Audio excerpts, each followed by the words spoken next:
અગ્નિસ્તંભની સામે બ્રહ્મા અને વિષ્ણુએ સદાશિવની સામે હાથ જોયા, એમને નમસ્કાર કર્યા. એટલે પરમ કૃપાળુ દયાળુ દેવ એવા મહાદેવે એમને ક્ષમા આપી. બંનેને દંડ જે આપવાના હતા એ આપી દીધા, પરંતુ એમાંથી મુક્ત રહેવાની ક્ષમા આપી. નંદિકેશ્વર કહે છે સુતજીને કે હે સમજુ સજ્જનો, પૂજાના હેતુ માટે જે દ્રવ્ય વાપરવામાં આવે છે તે દ્રવ્યના બે પ્રકારના ભેદ છે. એક દ્રવ્ય એવું છે કે જે પુરુષ માટે યોગ્ય હોય, અને બીજું દ્રવ્ય એવું છે કે જે પ્રકૃતિને માટે યોગ્ય હોય. એમાં પુરુષને માટે જે દ્રવ્ય યોગ્ય છે તે દ્રવ્ય લાંબા સમય સુધી ટકે છે.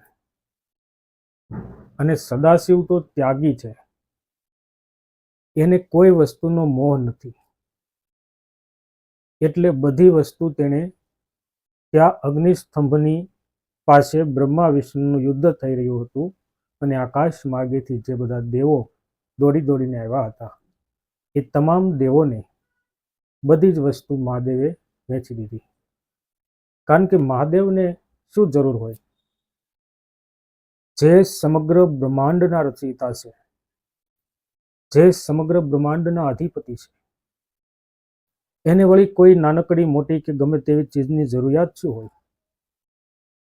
એટલે તેમણે પોતાની પાસે કશું રાખ્યું નહીં, અને બધી જ વસ્તુ ત્યાં પધારેલા તમામ દેવોને સરખા ભાગે લાયકાત પ્રમાણે, કહીએ ને હેસિયત પ્રમાણે વેચી દીધી. આનંદ વિભોર થઈને બ્રહ્મા અને વિષ્ણુને કહ્યું કે હે બ્રહ્મા અને વિષ્ણુ, તમે સાંભળો. આજનો આ દિવસ, આજનો એટલે જે અગ્નિસ્તંભ રૂપે લિંગનું અવતરણ થયું હતું, કે જેનો કોઈ છેડો પણ નહોતો, જેનો કોઈ અંત નહોતો, એ દિવસ સાંભળો બ્રહ્મા અને વિષ્ણુ. આજનો આ દિવસ બહુ જ મહિમાવાળો દિવસ ગણાશે. કેવો મહિમાવાળો દિવસ? તો કે શુભ દિવસ ગણાશે, સૌથી પવિત્ર દિવસ ગણાશે, મંગલ દિવસ ગણાશે, અને દિવ્ય તેજસ્વી દિવસ ગણાશે. અને આજના આ દિવસને લોકો શિવરાત્રિના નામથી ઓળખશે.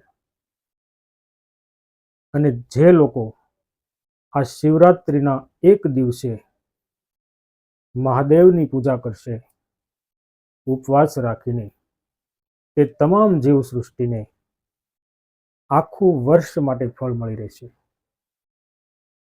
અને જે સમયે હું સ્થાણુ રૂપે પ્રગટ થયો છું, તે એટલે કે આજનો કાળ એ માઘ માસમાં આદ્રા નક્ષત્રનો છે.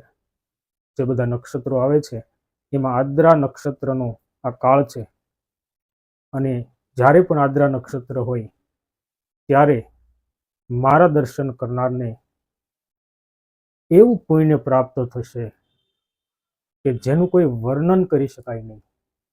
જે અક્ષય પુણ્ય હશે. અને આ અગ્નિનો સ્તંભ એવો છે કે જેનો કોઈ આદિ પણ નથી, જેનો કોઈ અંત પણ નથી, જેનો પ્રારંભ નથી, જેનો અંત નથી. એટલે ફરીવાર અંત અને આદિ શોધવા માટે પ્રયત્ન કરશો નહીં.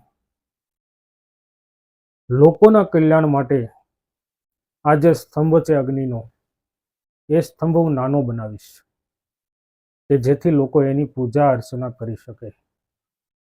બાકી રિયલમાં, હકીકતમાં જે સ્તંભ છે ને, એનો કોઈ છેડો ક્યારેય પણ કોઈથી મળવાનો નથી.